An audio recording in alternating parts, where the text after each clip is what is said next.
It's funny how many theists claim that we can't answer their questions when, in fact, we can and do every single time. Now, they might not get the answers that they want, but that's not the same thing as us not being able to answer. So this one is a little bit more in-depth, and hopefully people are going to learn something, even though I find it hard to believe that the religious ever will. Still, if you disagree with anything that I have to say, the comment section is yours. Produce your case, and let's see how well it stands up. Otherwise, let's do this. This time out, we're going to go and listen to a podcast run by Trent Horn called One Question Atheists Can't Answer. Now, I know that he won't be able to come up with one, none of them ever can, but he wants to accuse atheists of not accepting religious claims without evidence, and, nope, we don't do that. I'm going to go into a fair bit of detail on why we don't do that, so much so that this is going to turn into a two-part episode. Once these things start to run really, really long, viewership goes way down, and therefore we're going to do it this way so I don't have to hurry. This is going to be another episode where watching the screen is optional unless you want to read along, at which point, yeah, it's all going to be there on screen. So without further ado, here we go. Welcome to the Council of Trent podcast, a production of Catholic Answers. Hey everyone, welcome to the Council of Trent podcast. I'm your host, Catholic Answers apologist and speaker, Trent Horn. And today I want to talk about atheism, or a part of atheism that I think has a fundamental flaw. But to understand why, I need to talk about something else called the God of the Gaps objection. So basically it goes like this. God of the Gaps objection claims that arguments for the existence of God, they all fail because they all essentially say the same thing. Here's something we can't explain, or here is a gap in our knowledge. God explains the gap in our knowledge, therefore God exists. In other words, you can't argue in this way. I don't know what caused X, therefore God exists. That's a bad argument. Now, the unexplained thing, it might be morality or the beginning of the universe or the existence of something rather than nothing. Whatever it is, atheists say we don't want to rush to a supernatural explanation because we might miss an undiscovered or unknown natural explanation. I agree with all that. It is a bad argument. The problem is that it is at the very core of every single religious argument out there. It might not be stated explicitly, but every single religious apologetic argument, Christian or otherwise really, comes down to, I don't get it, therefore God. Now, sometimes it's, I don't like it, therefore God. But it always comes down to either a lack of information on the part of the theist or a lack of desire on the part of the theist, and God presented as an ad hoc explanation for whichever one it happens to be. The issue here is that your feelings, your understanding, or whatever else really, they don't actually get you to a real answer. God is the answer if and only if God is demonstrably the answer. You can't just arbitrarily assign one because you happen to like the idea, and this is what religion does almost without exception. It's what faith is based on, and once faith becomes your go-to idea, then you stop looking as soon as you've assigned your feel-good explanation. You don't get to other ideas that are better explanations or better supported by evidence or are actually true. You don't want to rush to any explanation absent corroboratory evidence, whether you're talking about the supernatural or anything else. Nothing is immune to this. So I'm really curious to see what Trent has to say here because so far, it seems like he agrees. And actually, a lot of Christians feel the same way. The Lutheran pastor and Holocaust victim Dietrich Bonhoeffer once wrote this. He wrote, "How wrong it is to use God as a stopgap for the incompleteness of our knowledge. If in fact the frontiers of knowledge are being pushed further and further back, and that is bound to be the case, then God is being pushed back with them and is therefore continually in retreat. On the one hand, I agree that arguments for God should start not from what we don't know, but from what we do know. They should start with effects we observe and then reason to a cause for those effects, and then show that that cause must have divine attributes. But what are divine attributes? That's the real question. Because all they can do is assert that there is any such thing as the divine. It's all faith and fifis, nothing else. You have to get there in some kind of rational way, and that's the one thing that the religious absolutely cannot do. He says that we should start from what we know, but we can't know anything about God. There can only be belief, and belief is not knowledge. It is faith, and faith doesn't mean anything. This is the part that the religious really don't like. They want to feel like faith and fact are the exact same thing, and I'm sorry for them, but they simply are not. Your faith is only worthwhile when it can be corroborated with demonstrable objective facts, things that we can actually observe outside of our heads in the real world that we all share. Absolutely nothing described as the divine can be. And that's a problem for their side, not ours. Now, he plays a clip from the David Silverman, Bill O'Reilly discussion, the one with the tide goes in, tide goes out thing. And I'm sure we've all heard that one, so we're just going to skip on to the next bit. On the other hand, I worry that atheists who lean too much into the God of the Gaps objection, they'll end up making atheism as unfalsifiable as some religions, or they won't be able to answer this question: what would prove God exists? A few examples I've heard from atheists include healing an amputated limb through prayer, rearranging the stars to say God exists, or discovering on the human genetic code that our genetic code says made by Yahweh on it. Evan Vales says that if all the stars realign to spell the words Mene Mene Tekel Uparshin, which is what God wrote on the wall at Belshazzar's feast in the book of Daniel, then, quote, that would convince me of theism or polytheism. No other explanation is remotely plausible. Doug from the Pine Creek channel says that since the prophet Elijah could call down fire to light a soaked sacrifice in the book of Kings, and he could one-up the prophets of Baal by doing that, then Christians should be able to prove Christianity is true by just setting a wet napkin on fire through prayer. I don't know that there is a God of the Gaps objection. We're just pointing out what you're doing and explaining why it isn't rational. We can show this by simply replacing God with anything else, and it doesn't matter what you pick. Make something up. Well, I don't get it, therefore Winky the farting invisible giraffe. Anything that you don't have an immediate answer for, or that you don't have an emotionally comforting answer for, you can just plug in Winky. I guess that would be a giraffe of the gaps argument.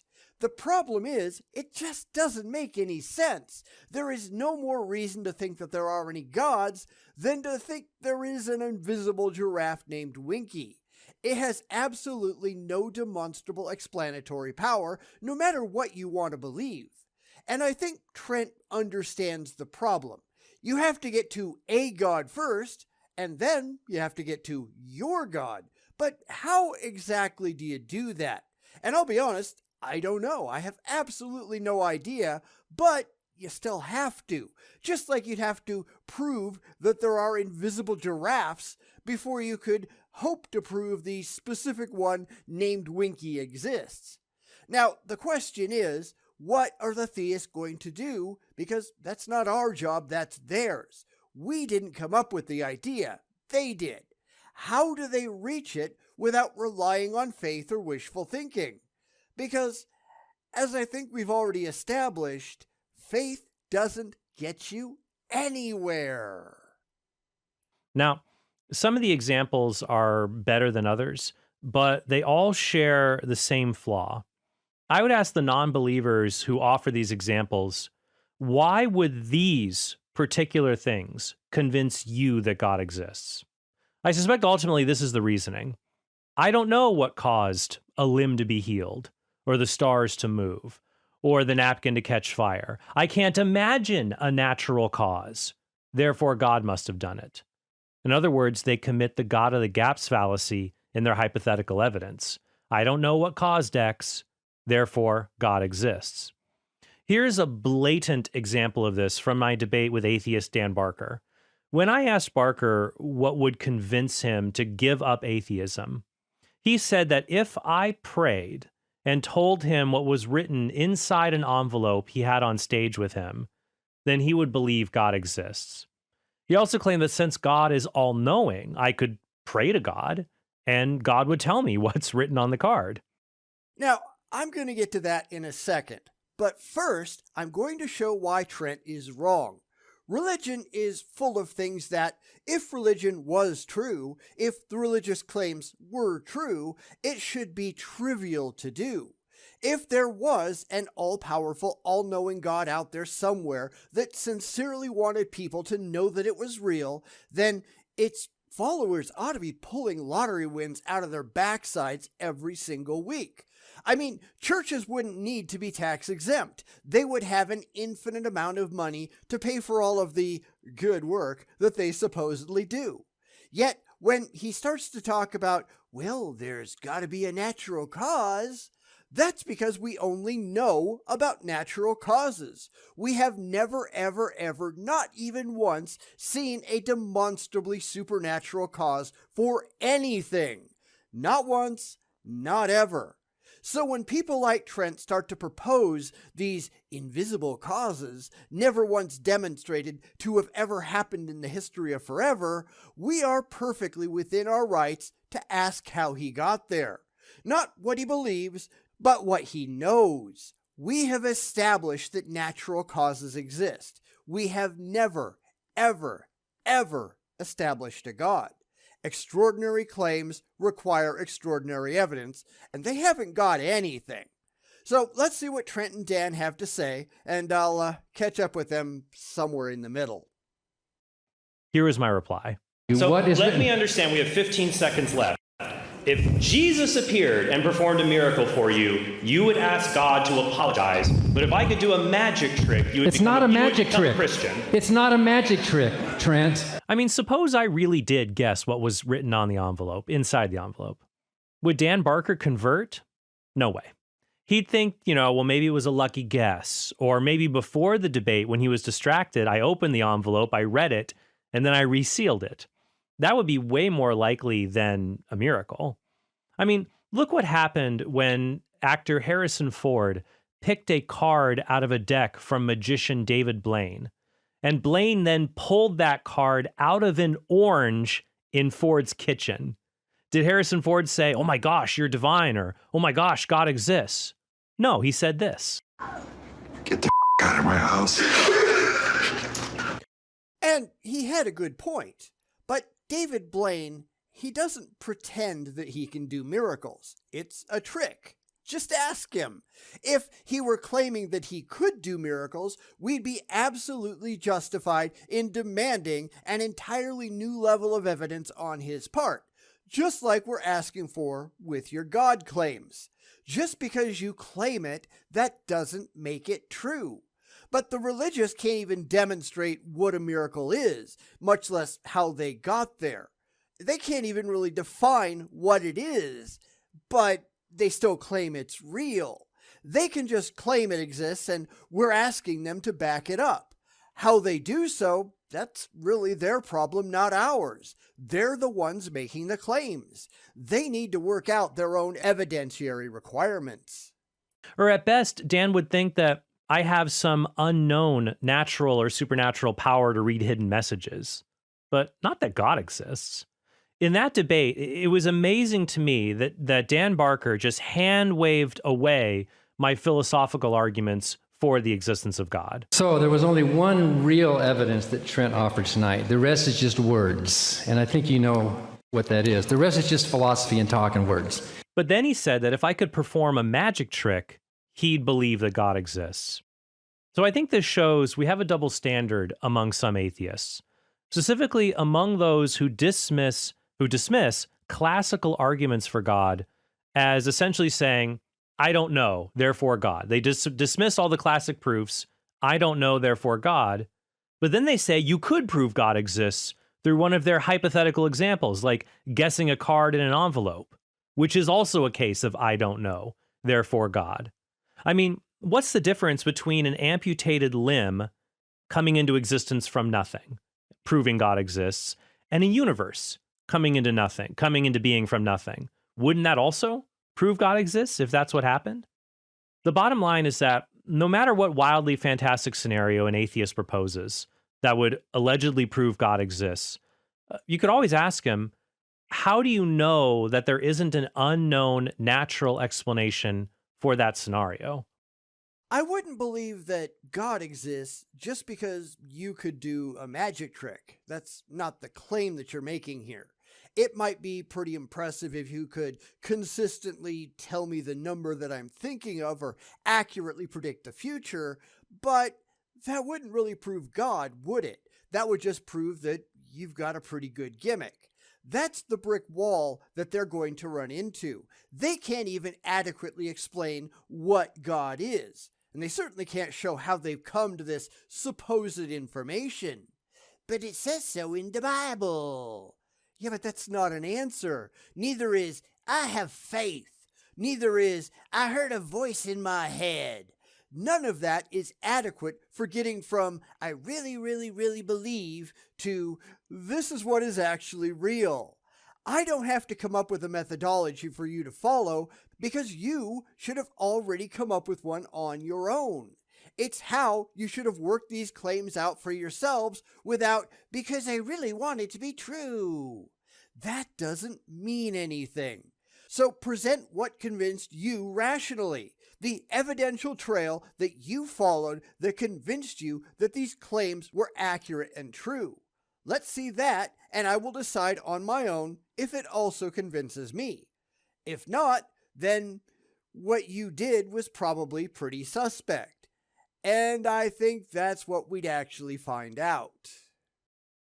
This is illustrated well in the following exchange between the Protestant philosopher William Lane Craig and the atheist philosopher Keith Parsons. But you're saying that when you say extraordinary, really what you're saying is no amount of evidence would convince me of these extraordinary claims. Sure it would. If tomorrow morning, immediately after breakfast, suddenly there was an earthquake, and a silvery light shone in the sky, and the leaves dropped from the trees. And I dashed outside, and there, towering over us like 100 Everests, was this giant figure with lightning playing around his Michelangeloid face. And he pointed down and saying, "Be assured, Keith M. Parsons, that I do in fact exist, and I'm sick of your logic chopping." Dr. Craig, I would join you in the pew of the church, in the front pew of the church the next Sunday. I wouldn't, because that doesn't prove an actual God. It proves something happened, but it doesn't prove that a God done it. And that's the whole problem. They are leaping from, well, here's a bunch of stuff that I can't understand, to God is real, without filling in all of the necessary steps in the middle. Every single one of those steps is necessary. You can't just skip over them because you're trying to get to a conclusion that you like. You don't just get to say, well, I saw this and I thought about it, and then I kind of lost interest in the middle, and eventually I just decided God done it. It doesn't work that way. But earlier in the debate, Keith Parsons said it would always be more reasonable to think the disciples hallucinated when they thought Jesus rose from the dead than that Jesus actually did rise from the dead. Why do you believe that it could not have been a hallucination? Surely you know from the things I've said and from the extant literature on the nature of hallucinations, which I assume you've investigated, that hallucinations, as I've said repeatedly this evening, are often experienced by people as being extremely real. And that's true, because we have evidence for people. We don't have evidence for God. We know that people can and do hallucinate. We don't have any reason to think that a God exists. I'm sorry that makes you upset, but it still remains the truth. Until you can figure out how to show that your imaginary friend is real, we have no reason whatsoever to take your claims seriously. It doesn't matter what you want to believe. It matters only what is demonstrably true. Remember, we have to go back to what convinced the religious of the validity of their claims. If it wasn't evidence, then they're doing intelligence wrong. Show us how you got there and let us evaluate your methodology. Because you don't have an intelligent or rational methodology. That's kind of the problem. They just want to believe. And William Lane Craig brings up the perfect rejoinder. In the front pew of the church the next Sunday, You don't think that you would have said, boy, I was having a hallucination.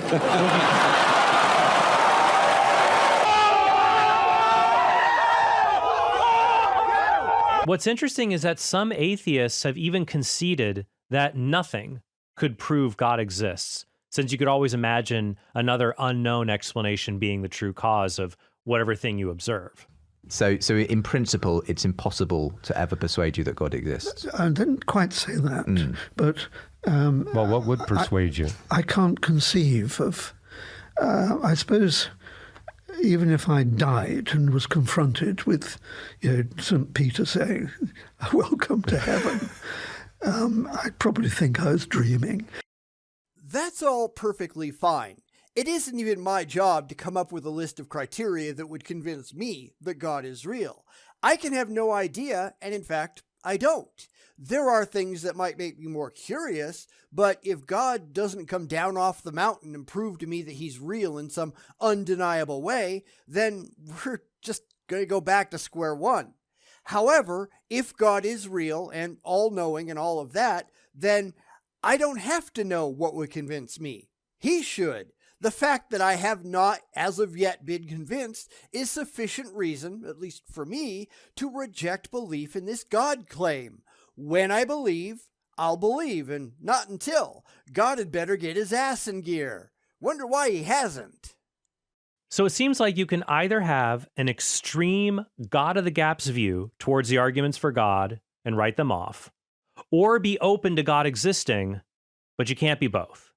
Instead, atheists, they should just be open to the classical arguments for the existence of God. And if they're not convinced by those arguments, be able to explain either which premise in the argument they don't think is true, or what fallacy, specific logical fallacy the argument commits. Now, let me address a few objections to this argument that I'm offering. One objection is that theists, all they have to do to prove God exists is just offer repeatable, testable predictions of the God hypothesis, and that would prove God exists. This is basically saying, well, if you can scientifically prove God exists, then atheists would change their minds. But what is science? Like, what is science? Science, in the simplest of terms, is the systematic study of the structure and behavior of the physical and natural world through observation, experimentation, and the testing of theories against the evidence obtained.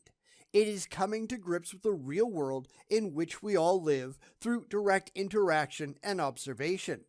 Now, it seems to me that if any gods were real, then they ought to be able to do that. Show up in some undeniable way. Go ahead. I mean, just pop up right next to me right now. And for people who are just listening, it didn't happen. Now, I might have some questions about the validity of the experience that I had, but at least I have something to go on. Whereas now I have absolutely nothing. That's the problem. We don't have anything at all objective to go on. We just have claims. We just have faith. We have really awful arguments that fall apart under the most cursory of rational evaluation. If this is the best that the religious can do, then they are nowhere remotely close to convincing anybody with a brain. That's what they have to do if they hope to convince us. When do you think they're going to get to it? Because we are really sick and tired of waiting. Science is the search for natural explanations of observed phenomena. If we could show something was testable, predictable part of our world, whatever effect that might be, like let's say only Catholic priests can change water into wine when they say certain words. Say we do show that. Why wouldn't we conclude this is just an unexplained part of nature? This objection is basically saying, I'll believe a supernatural being exists if you can prove it is a regular part of the natural world that we observe. But that's a contradiction. You're saying that you'll believe in the supernatural when you can show me it is a part of nature because science provides natural explanations for the things that we observe. So he gets it, generally speaking. Okay, why is that a problem? Because here's the thing. Catholic priests, they can't turn water into wine. They believe that they can. They believe that it happened. But we're not interested in your beliefs. We care about your facts, and sadly, you just don't have any. What he's really saying here is, well, I believe in an undetectable God that lives outside of the observable universe. Well, great. How exactly did you come to that conclusion? Walk me through the steps. They just don't have any steps. They just have faith, and faith doesn't mean anything. They have no evidence that they can present to anyone else. If, going back to his example, a Catholic priest could prove scientifically that the water turns into wine, that the cracker turns into human flesh, then at least they would have something to go on. It wouldn't get you to a God, but it would certainly be a curious development. So why can't they do that? Why are all of your miracles, well, it just sounded good at the time? Why is it that when we look at any of these miracle claims that the Catholic Church puts forward, they all fall apart? Is this really the best that you can do? And if it is, maybe you need to be reevaluating your beliefs, because what you've got is just crap. The point is, you cannot prove God exists with science. Science studies material causes, effects, and forces. God's existence is something you would demonstrate philosophically, like other immaterial things you would demonstrate philosophically, such as the existence of minds, moral truths, or numbers and other abstract objects. An atheist might say, well, God is all-knowing. So even if an atheist personally doesn't know what would convince him, God knows what would convince him. And therefore, God could just show that person the evidence he needs, and he won't be ignorant about God anymore. Why can't we? More importantly, how do you know that we can't? This is where you have to start asking a lot of questions, and the religious always squirm. You don't get to just define your imaginary friend into existence, any more than I can declare that Nessie has 8 humps but not 9. Well, how do I know?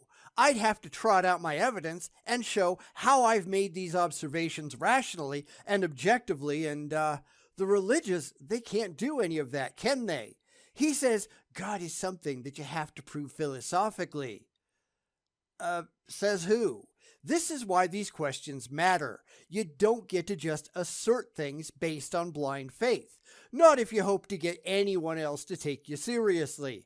How do you know that God can't be found scientifically? Where's your evidence for that? What specific steps did you go through in order to make that determination?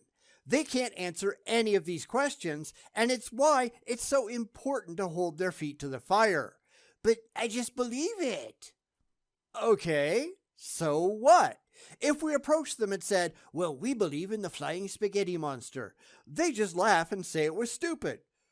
Granted, I agree with them, but the same thing goes for their gods. There are no double standards here. If you claim to have knowledge, and that is what they're claiming, you have to be able to present some objective basis for that knowledge.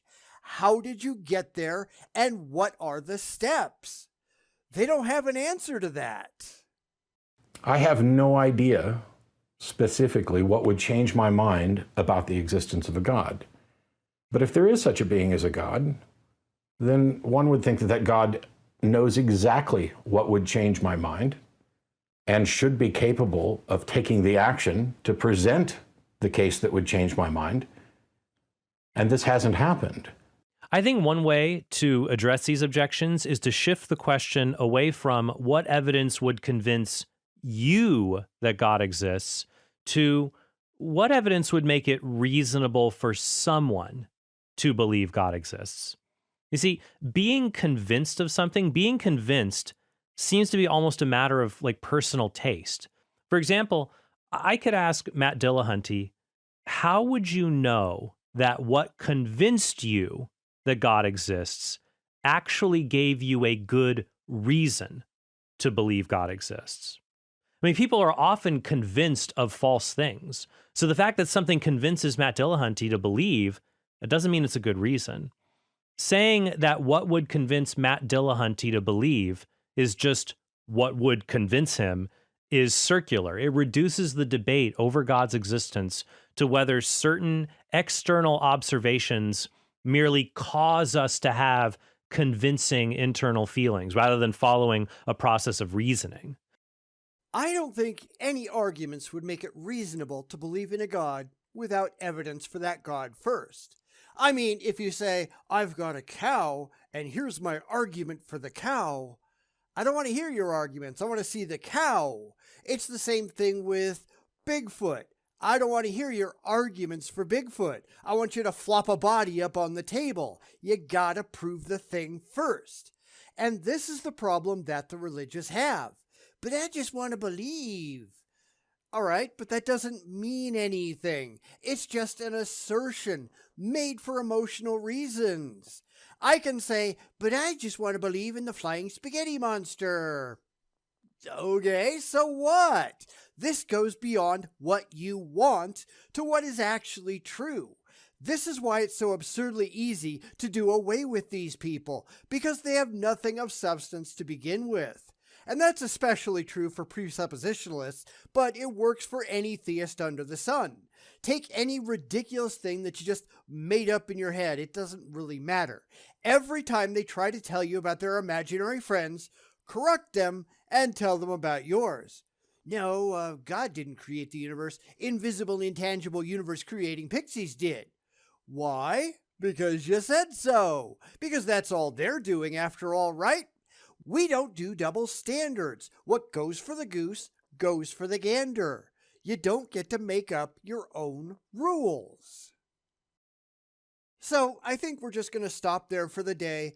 It's just over halfway through the podcast, so next time maybe it should be a little bit shorter. Anyway, what did you think? I'm still looking for any theist, any religion that can perform better than this. The problem is, none of them can. This is the best any of them can do, and that's really sad when you think about it. But this thing really appeals to me. Good for you, I guess. That doesn't matter. We are trying to have an intelligent conversation based on rational rules, evidence, and critical thinking. Come on back when you can do any of that. Sadly, I don't think it's even possible because the religious are running on pure emotions and a fanatical desire to have their egos stroked. They just want to have a magical father figure in the sky to watch over them and see to all their needs. It doesn't matter whether it exists or not, they just want it. Well, I'm sorry, but wanting it doesn't mean anything. And that seems to be the hardest thing in the world to get past the religious filters. So let me know what you thought of this part down in the comments, and we'll be back in a week for part 2. Take care. Sometimes doing podcasts can be fun, but they also tend to be pretty long. So we're going to see that again today as we tackle part 2 of Trent Horn's Council of Trent. And I know he thinks he's saying something intelligent, but sadly, that's pretty easy to disprove. Will we do so again today? Well, let's see. So, we're going to pick up right where we left off last time on Trent Horn's podcast, where he seems to think that there is any question in the world that atheists can't answer. So, perhaps we can't answer from his perspective, but his perspective is absurdly skewed, and that's usually the problem. We don't say what the religious expect us to say. But that's not our problem, it's theirs. And before I go on, and I know I've brought this up before, but when I do these multi-part episodes, typically when I cut off between the parts, it's done pretty much at random. I pick a place about halfway through and stick a break in there. So I may be picking up right in the middle of a thought, and these videos are really sort of intended to be watched back to back. So I don't want to get any complaints about that. So let's get right back into the action coming up now. That's why I think it's better to ask whether certain beliefs are reasonable or unreasonable, and then use our reason to follow the arguments made in favor of those beliefs to see if either one of the premises is not true, or we have no good reason to think it's true, or there's been an error in the reasoning or a fallacy. After all, you can think something is reasonable even if it doesn't convince you. And that seems to take us more into the domain of reason than the domain of feelings. For example, in his conversation with fellow atheist Alex O'Connor, Matt Dillahunty said that even though he isn't convinced to become an ethical vegan, he thinks there's nothing unreasonable in Alex adopting ethical veganism. Although that's not quite how Matt put it when I asked him about it in our recent debate on the resurrection of Jesus. Except that is not how reality actually works. Reality doesn't revolve around arguments. It revolves around facts. Either a God is real or it's not. All the arguments in the world won't change that. What he really means here when he says reasonable or unreasonable is, well, does it sound good to me? But who the hell cares about that? Certainly not I. All I care about is whether the ideas in my head are verifiably congruent with the real world that we all share. Your feelings mean nothing, and that's a terrifying thought for most people. But terrifying or not, though, that's just how it goes. If you fall out of an airplane without a parachute, you can pray and wish and play make-believe all the way down. You're still going to go splat. Your feelings don't mean anything. It just is what it is. You don't have to like it, but that doesn't change the reality. This is really why the world is such a mess today, because far too many people, religious and non-religious alike, they have decided that they'd rather be happy than honest. That's going to come up in a second, I figure. I actually looked ahead a little bit, so sue me. People may not like what I'm about to say, but that doesn't change the actual reality of it. So let's get back to the discussion. Do you think ethical veganism that Alex endorses is unreasonable? Yes. I would never. So I don't have a problem with veganism, which was one of the reasons why this keeps coming up. As a matter of fact. Now, I have no problem at all with what you choose to do for yourself. If you want to sew your mouth to the ass end of a cow like some bovine human centipede, go ahead, knock yourself out. You make choices and you face the consequences. That's kind of how reality works.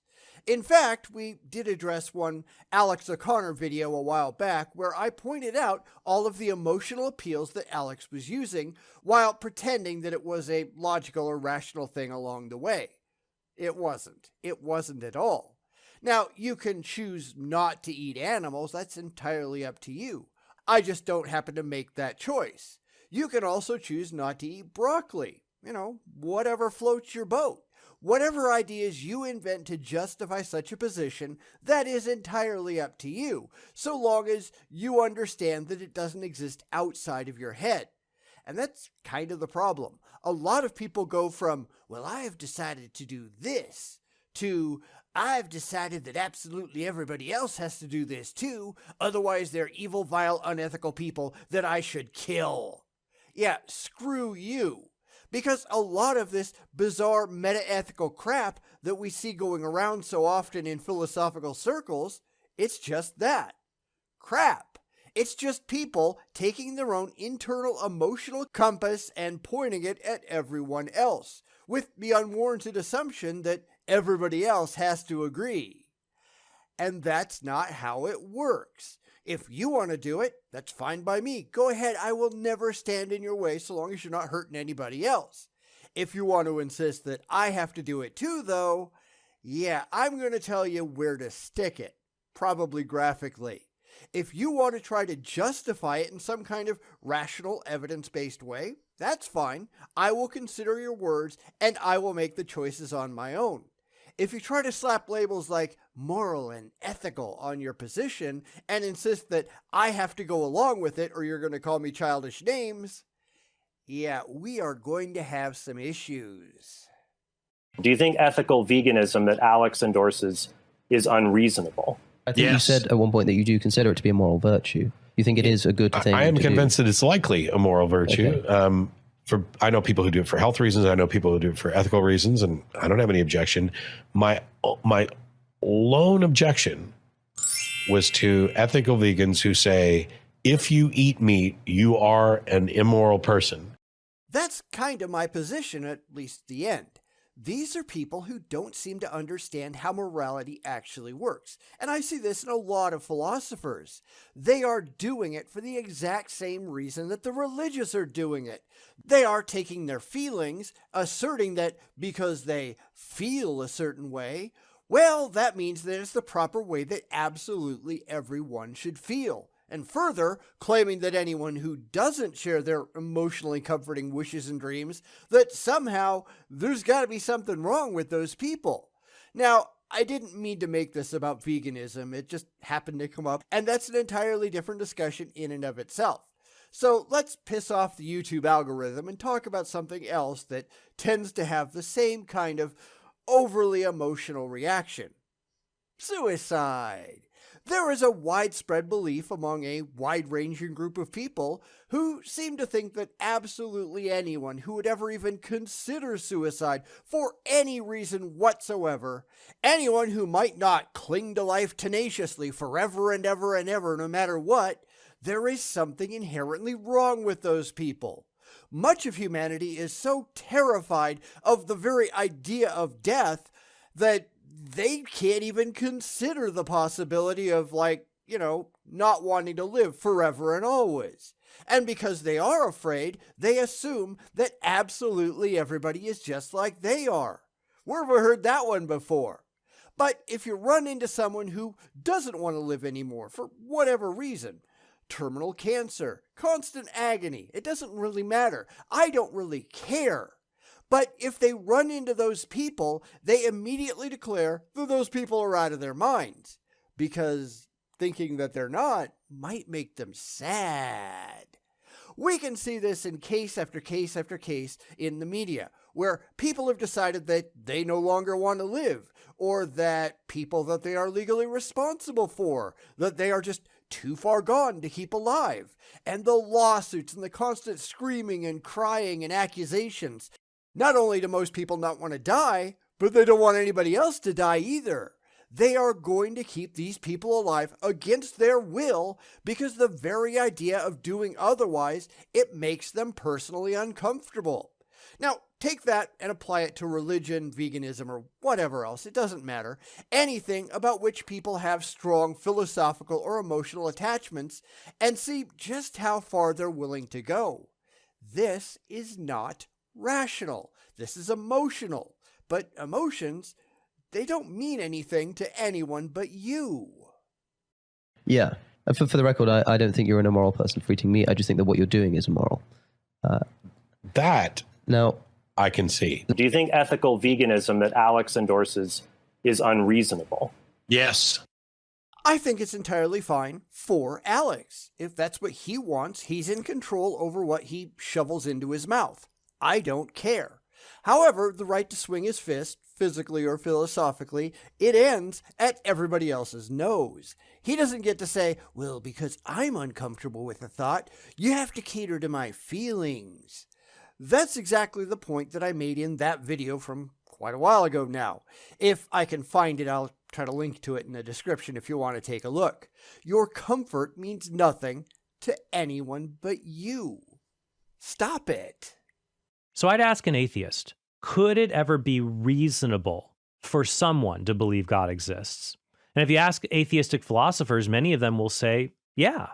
For example, Graham Oppy writes in his book, Arguing Against Gods, that, quote, there can be reasonable theists, atheists, and agnostics. For after all, there are undeniably sensitive, thoughtful, and intelligent people who fall into all three camps. The philosopher Thomas Nagel writes the following, I want atheism to be true, and am made uneasy by the fact that some of the most intelligent and well-informed people I know are religious believers. So let me return to the title of this video, which I admit it's a bit of a generalization, but video titles can kind of be that way. I said there's one question atheists can't answer, and that's what would prove God exists? I said it's not helpful to frame the question as what would convince you God exists, since that's more about feelings than rational discourse. I'd have to ask what you meant by reasonable, because according to the dictionary, it means having sound judgment, fair and sensible. So how do you reach sound judgment? Well, as far as I'm concerned, that begins with caring if the ideas in your head are actually true. It doesn't matter what you feel. It doesn't matter what you'd like to be true. It doesn't matter what makes you comfortable. Truth is truth for a reason. Deal with reality on its own terms, or you're not being reasonable. So no, under the current conditions, I don't see how any theist can be reasonable, because no theist that I've seen, and remember this is all about my experiences here, I cannot speak for anybody else, but no theist I've ever seen, no theist I've ever heard of, none of them have ever shown that they are more concerned about the actual state of reality than they are about their own internal feelings. And yes, you will hear people who will say, but you can't expect that. Why not? I expect people not to run around with a machete hacking people up. That's a perfectly reasonable, rational expectation, isn't it? Allowing rampant murder with no consequences at all is demonstrably bad for an ongoing society. If you want to be successful, then you don't allow things like that to happen. Going to what Graham Oppy said, being sensitive doesn't make you reasonable. It makes you emotional. There's a difference. Nowhere does, but I'd really like to hang out with them, have any real impact on the reasonableness of the specific beliefs. From the people who knew Jeffrey Dahmer most, they described him as a quiet, reserved, and seemingly normal person. How many murders happen and all the neighbors say, but he was such a nice person? I mean, yeah, if you don't take into account the fact that they want to eat your kidneys with a nice Chianti, maybe they're nice. I don't know. When we're talking reasonable, we're talking about mental processes. Do they reach good, evidence-based conclusions? Well, when it comes to religion, I'd say the answer has to be no. I'd rather ask an atheist, can a person rationally believe in God? And if so, under what circumstances could that take place? It's not helpful to say, well, under this miracle, this specific miracle, or that specific miracle, it'd be reasonable to believe. Because those are just examples of sufficient evidence, subjective examples. They aren't objective definitions of what level of evidence would be sufficient for anyone to believe, even if that level of evidence is not convincing to everyone. For example, in a Q&A session after my debate with Ben Watkins on the existence of God, Ben said that he'd be open to believing God exists if he personally had an authentic religious experience. And he and the Real Atheology team admit that there can be rational believers who come to believe God exists either through religious experience or the force of logical arguments. Again, my answer has to be no. Of course, that's given what we know right now. There has never been a single demonstrable miracle in the history of forever. It doesn't matter if you like that, it's still true. Even if something happened that you couldn't explain, that doesn't mean that God done it. That's leaping to a conclusion that is not independently justifiable.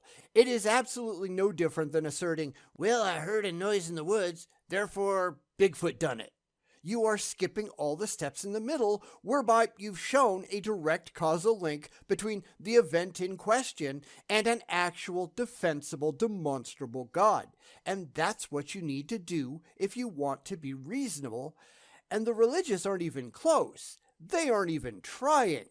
Now, I've made fun of Ben Watkins forever. I still don't think he's all that hot. My question would be, how do you know that it's an authentic religious experience? You like it? Well, liking it doesn't mean anything, does it? If it's taking hallucinogens and then asserting that because you saw pretty colors and had a sense of belonging, suddenly there's a big supernatural world out there that nobody else knows about. No, you just temporarily broke your brain. You were an idiot. This is not rational. As for logical arguments, well, there aren't any. We've established this many, many times in the past. Just because you say, well, I don't get it, therefore God, that doesn't actually mean anything. You haven't established that causal link between the event and the identifiable cause of the event. It doesn't matter what you want to believe. It matters only what is objectively and demonstrably true. And they're not even trying to get to that. Of course, another person's interior religious experience, it's not going to be very convincing to someone who can't directly see that experience. So in those cases, what might be more helpful are philosophical arguments for the existence of God. Now, another objection might be that if these philosophical arguments work, kalam, fine-tuning, different moral arguments, contingency, whatever, if they work, well, why doesn't everyone believe God exists? The problem with this objection is that philosophical questions can't be answered with something like an experiment that's easily replicated. Even some scientific questions can't be answered this way. So you're never going to get 100% consensus on these philosophical questions. We see this in the recent Phil Papers survey, surveyed hundreds of philosophers, and it shows that a lot of them are evenly divided on some issues. But that doesn't mean that the fact that they don't reach a consensus, that doesn't mean we shouldn't have a position on these important philosophical questions if we've done our homework and researched it. That's kind of the point, which is why reported experiences mean absolutely nothing to anyone but you. I don't care what you claimed to see.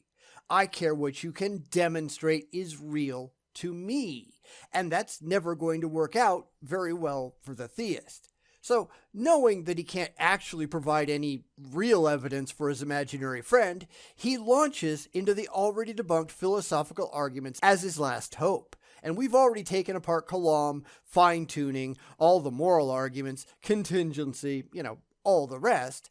What else does he have? Even here, he seems to understand that these are not going to convince the skeptic, especially given the fact that they all rely on base emotionalism and logical fallacies. Not one of these arguments stands up to a moment's critical scrutiny, whether Trent likes that fact or not. So my question is, what does he have left? What do any theists have once you jettison faith, empty claims, and philosophical wishful thinking? Because that's what I really like to know. So here's my new question then for an atheist, and one you could ask an atheist or an agnostic or non-believing friend. It'd be this. What is the best argument for the existence of God? And what's wrong with it? Or what is the least problematic argument for God? And what's specifically wrong with it? Remember, to show something is wrong with an argument, you need to point out either an untrue premise in the argument or some kind of fallacy in the reasoning, specific fallacy, not just like it's got the gaps. What specific logical fallacy is being committed? I've seen this question before, and frankly, I am not impressed. There are no good arguments for the existence of God. Any God. I can't even imagine what a good argument would look like once you dismiss fifis and faith. That's all that the religious have, and I am not remotely concerned with any of that. What would be the best argument? Well, okay, I'll tell you. One that can be backed up with objectively verifiable evidence. If you can't do that, then you've lost. Let's imagine having this exact same discussion with say, somebody who believes in Bigfoot or alien abductions. What kind of argument would it take to convince you that they were right? Exactly. Evidence. Nothing less will do. And I can show what's wrong with all of the, well, I don't get it, therefore God arguments that he started off with. None of them show any kind of direct, demonstrable causal link between the initial premise and the conclusion at the end. They all come down to, well, wouldn't it be nice? Maybe, but nice doesn't actually mean anything. Nice doesn't get you to the truth, and the truth is the only thing that matters. I know the religious don't care. If they did, then they wouldn't use all these hokey claims, wishful thinking, and poor reasoning to get to where they are already emotionally predisposed to go. Your emotions are irrelevant. I care what's actually true in the real world. What's in your head doesn't matter. You have to do a whole lot better than that. And in that spirit, I hope both atheists and theists will critically examine the reasons that are given for the existence of God, these philosophical arguments that have been presented in different forms over time. You can find them in a lot of different resources. I have some in my book, Answering Atheism. I would also recommend the Blackwell Companion to Natural Theology, The Existence of God by Richard Swinburne, and also 5 Proofs for the Existence of God by the Catholic philosopher Ed Feser, among many others. Another book would be How Reason Can Show That God Exists. I think that's a rough title, by Josh Rasmussen. So look at the arguments on either side, see where they work, and try to point out specifically where you think they don't work. Both believers and non-believers should do this. That way we can journey closer to the truth together. So I hope that's helpful for you all, and I hope you all have a very blessed day. So that's the end of the podcast, and I'm sorry, but I am just not impressed. Trent was kind of all over the place, which I guess is not really a surprise. As with most other religious apologists, he's preaching to an already converted choir, so he doesn't have to worry about the vast majority of his audience standing up and saying, hey, wait a minute, because they don't care any more than Trent does. Now, I'm sure that Trent thinks he cares. Most of them do. It's just that when you explain what they actually need to do in order to show that they care, they just balk immediately because they know, or they should know, that their task is impossible. Not because we're asking too much, but because they're expecting too little. Scientists don't go looking for the speed of light and say, well, I'd like it to be this. I've got faith that it's this. No, they just go and look. They test. They come up with evidence that supports a specific answer, and then they look to confirm it repeatedly. They say, well, this is what the evidence shows, therefore, that's what's true. Truth doesn't depend on your feelings. Truth depends on your facts. That's how actual rational inquiry works in the real world. Something that exists, exists. No faith required. Faith is the antithesis of rationality, but sadly, faith is really all the religious have to offer. People ought, if they were credible, to look at religion, recognize its fatal flaws, and reject it until something better comes along. They won't, of course, because they aren't rational. They're emotional, and emotions don't mean anything. They are not a credible or demonstrable path to anything remotely resembling objective truth. It doesn't matter what you want to believe. It matters only what you can prove. Try to prove something, anything, because until you can, you are not going anywhere fast.